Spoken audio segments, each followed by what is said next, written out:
My gosh.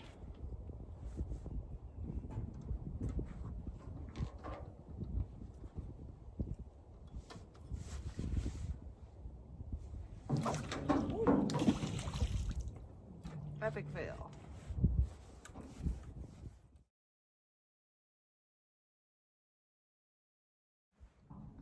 Pretty sure I just had a bite on there. Probably lost my bait.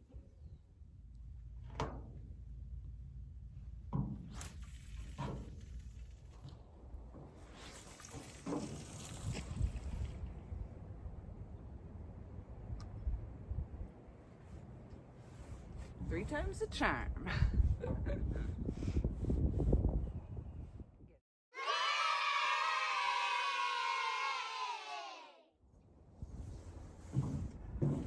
So here's what I just learned. All on my own. My leader line was definitely too long. And it was making it really hard for me to cast. The other thing was my handle was loose, so it just kept racking itself on every time I would reel in, and that made it a little tricky. So I just tightened up the handle. I shortened up my leader line. And then the other thing was the drag was set too loose, so I wasn't able to cast out quite as far. So I tightened up the drag, and I actually got out. Wasn't where I intended, but I did get out there, closer to the area that I was hoping for. So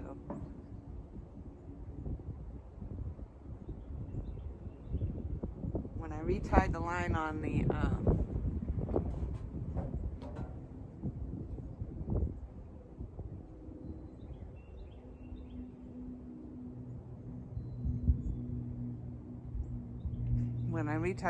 the swivel, I wasn't quite sure. Because when I cast it out and I realized that my drag was just too loose, and I reeled back in, recasted, but it was all tangled up again. Trials and tribulations, learning how to catfish. I guess I'm fishing in general. So I'm out here. I'm messing up left and right, but you know what? I'm learning from it, I guess. Honestly, I don't know how this cheesecloth thing is going to work either, so that's going to be interesting, but it's oily and fishy smelling, and I didn't have to catch it. 51 degrees, and it's freezing down here. 51 degrees in New Hampshire would be like amazing. Why is it so cold? My nose, this is just running, dripping. It was disgusting.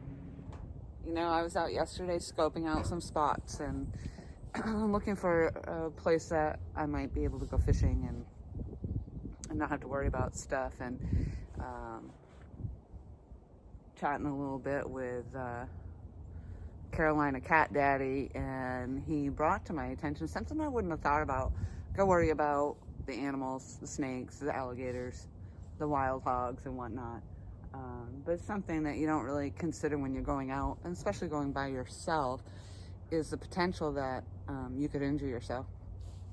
So with today being rainy and wet like it is, and everything's flooded, but you might not consider when you're out there by yourself that you could slip and fall into the rivers, or as he apparently did, was fell in, down a 15-foot bank. So with everything else I have going on, I also have to just be careful and vigilant all the time of my steps, my surroundings. So not just for the snakes in the trees, not for wild boar, not for the alligators. Oh my goodness. I don't know, this whole fishing adventure is just sounding scarier and scarier every day. But I don't want to get psyched out about it. I don't. I just want to come out here and enjoy the nature just like I did in New Hampshire. want to enjoy my time out here, and I know I have to always be vigilant, just like at home. But I don't want to be afraid. I don't want to be scared to death to come out here. You know, it's one thing with the people. Then you got the animals. You know, at home in New Hampshire, I have my concealed carry permit. I got just actually before they changed the law where you don't even need it. But it's been suggested to me that I get it down here too. And again, not just for the people, but for the animals. I don't want to have to shoot any animals. Or people, for that matter.